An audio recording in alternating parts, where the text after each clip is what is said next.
menantang Asal ini jangan untuk Kristen. masuk surga. Asal jangan Kristen masuk surga. Asal jangan Kristen. Sekarang di mana Yesus mengecam orang Islam? Itu yang Anda harus perhatikan tuh. Kalau mengenai Islam itu tanggung jawab kami ahlinya kalau Al-Quran dan hadits. Sekarang di mana orang-orang Islam dikecam sama Yesus? Di mana? Malah dia mengatakan, aku tinggalkan damai sejahteraku, aku tinggalkan shalom. Yohanes 14 itu. Nah sekarang kalau berbicara mengenai kekristenan, sudah jelas bukan? Ketika dia mengatakan, kau jadikan mereka orang neraka. Apa buktinya? Baca Matius 7, 22, 23 Bung. Pada hari terakhir nanti banyak orang memanggil aku Tuhan, Tuhan, Tuhan. Bukankah kami bernubuat pakai namamu Yesus? Mengusir setan pakai nama Yesus? Bermujizat pakai nama Yesus? Pada saat itulah aku akan berterus terang kepada mereka. Enyahlah daripadaku. Aku tidak mengenal kalian. Kalian semua adalah pembuat kejahatan. Ini pengikut orang Farisi kan? Yang memanggil Yesus Tuhan, bernubuat, mengusir setan, bermujizat pakai nama Yesus. Orang Farisi kan punya anggota, punya tim. Iya kan? Iya kan? Iya kan? Iya kan? Ya orang neraka. Orang neraka. Yesus mana ada pernah mengatakan orang neraka adalah orang Islam pengikut Nabi Muhammad? Gak ada. Yang menjadi orang neraka adalah pengikut orang Farisi. Siapa orang Farisi? Paulus. Siapa nama pengikutnya? Ya Kristen. Menjadi orang neraka enggak menurut Yesus? Menjadi orang neraka. Itu enggak ada keraguan. Kalau Anda, sekali lagi, kalau Anda percaya kepada Yesus, tinggalkan Kristen. Kalau Anda masih membela Paulus, masuk neraka karena Anda tidak percaya Yesus. Oke, giliran saya.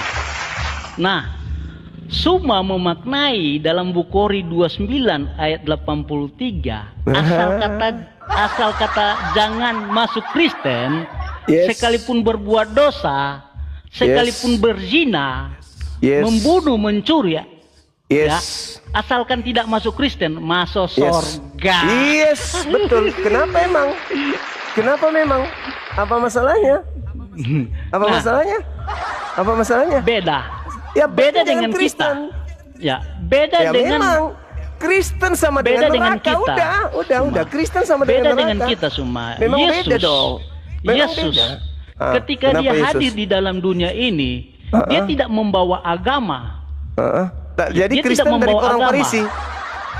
Karena dengar, karena perintah agung Yesus dalam Matius 28 ayat 18 dan ayat 19, di situ dikatakan begini. Ketika melihat dia, mereka menyembahnya, tetapi beberapa orang ragu. Ayat 18, Yesus mendekati mereka dan berkata, kepadaku telah diberikan segala kuasa di sorga dan di bumi. Karena itu, pergilah, jadikanlah semua bangsa muridku, dan baptiskanlah mereka dalam nama Bapa dan Anak dan Roh Kudus. Mana di sini perintah agung Yesus mengatakan masuk Kristen? Masuk agama Kristen, masuk agama Katolik, tidak. Baik. Tetapi walaupun dia di Islam, walaupun dia di Katolik, walaupun dia di Kristen, kalau di masuk surga, asal baptis semua. Kalau nyandak baptis, neraka. Nah, ikut-ikutan nih. Di dalam Muslim, ikut-ikutan nih. Di dalam Muslim, ikut-ikutan nih. 4936 Suma. Di situ dikatakan begini, ini sahih ya. Demi Zat yang jiwaku di tangannya, ya, seandainya kamu sekalian tidak berbuat dosa sama sekali, niscaya Allah akan memusnahkan kalian. Artinya ayat ini mengatakan kalian harus berbuat dosa, kalian tidak, tetap kalian masuk neraka. Aku tanya dulu. Nah, bagaimana musuh-musuh semua menanggapi ayat ini? Oke, aku tanya dulu. Yesus datang untuk orang berdosa atau bukan? Kalau tidak ada orang berdosa, bagaimana mungkin dia mau datang ke dalam dunia ini? Itu pintar. Logisnya, karena itu orang berdosa. Itu pintar. Tetapi narasi yang Suma bangun mengenai Yesus itu tidak sama dalam hadis Muslim. 4936. Karena Sahih Muslim 4936 semua. Di situ dikatakan demi zat yang jiwaku di tangannya, seandainya pelampungmu lemah, pelampungmu lemah, pelampungmu lemah, pelampungmu lemah. Yesus datang. Begitu besar kasih karunia dunia ini sehingga ia menganugerahkan anaknya. Untuk apa anaknya datang? Untuk orang berdosa. Berarti orang berdosa ini yang menyebabkan Yesus itu datang. Dan Anda baca Roma 5 nomor 20, di mana dosa semakin melimpah, di situ karunia Tuhan akan berlimpah-limpah. Jadi kesimpulannya gini, Bung. Kesimpulannya. Tanggapi semua, tanggapi dulu. Tanggapi dulu Muslim 4936. Sudah. Nyanda apanya? Nyanda ada hubungan, tidak Yesus ada hubungan. datang untuk siapa? Untuk orang berdosa atau untuk orang yang tidak berdosa? Tapi bagaimana hubungan Yesus datang kepada orang berdosa untuk menginjil, untuk menyelamatkan orang berdosa? Bagaimana kamu hubungkan dengan Muslim 4936 demi zat yang jiwaku di tangannya, seandainya kamu sekalian tidak berbuat dosa sama sekali, niscaya Allah akan memusnahkan kalian. Apa hubungannya ketika Yesus datang kepada orang berdosa? Yesus datang kepada orang berdosa untuk menyelamatkan. Tetapi Allah di sini datang kepada orang berdosa, bahkan orang baik. Kalau orang baik tidak melakukan dosa, tetap Allah akan memusnahkan kalian. Baik. Apakah Tuhan yang Anda sembah Maha Pengampun? Jawab dulu. Apakah Tuhan Jelas Anda Maha Pengampun? Kalau manusia yang diciptakannya tidak ada potensi untuk berdosa, untuk apa Maha Pengampunnya? Apa manfaatnya? Kalau dia udah bertobat, buat apa lagi mau dihukum? Anda membawa hadits, sekiranya kalian tidak berbuat dosa, maka aku akan binasakan kalian. Pertanyaan saya, kalau manusia tidak punya potensi untuk melakukan dosa, apa fungsinya Maha Pengampun Tuhan? Apa fungsinya? Giliran saya ya. Kan saya bertanya. Jawab pertanyaan saya. Takut.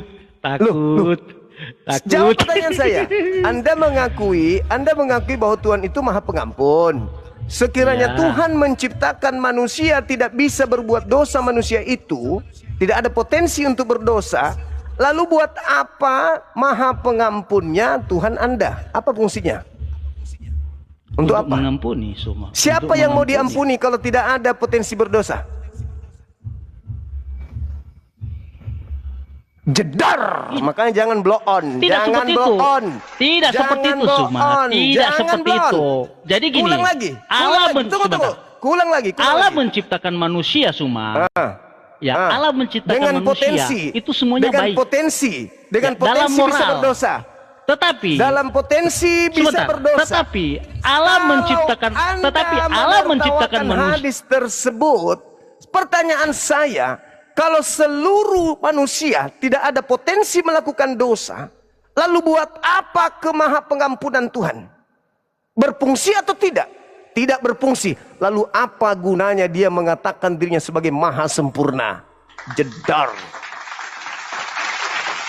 Kamu belajar lagi. Dah, kamu kena kutuk itu. Kau belajar lagi. Apakah Tuhanmu Maha Pengampun? Maha Pengampun. Ya, kalau Tuhanmu menciptakan manusia tidak bisa berbuat dosa, lalu buat apa? Maha Pengampunnya itu untuk apa? Itu namanya blow on, mencari kelemahan tapi tak akan pernah menemukan kelemahan. Ingat, tema kita bukan ke sono. Tema kita, siapakah orang yang ke neraka itu? Tapi kau jadikan itu pelampung, karena kau sudah tidak bisa bernapas lagi di agama ini. Saya katakan sekali lagi kepada saudara, kalau masih ada di bawah, dengarkan saya. Kalau Anda tidak ingin menjadi orang neraka, percayalah kepada Yesus. Kalau Anda percaya kepada Yesus, berarti Anda harus mengakui bahwa ada orang Farisi yang memiliki pengikut. Orang Farisi yang memiliki pengikut satu-satunya hanya Paulus, dan pengikutnya disebut Kristen. Maka kalau Anda percaya kepada Yesus, tinggalkan Paulus sebagai rasulmu. Dengan kata lain, tinggalkan agamamu yang sekarang.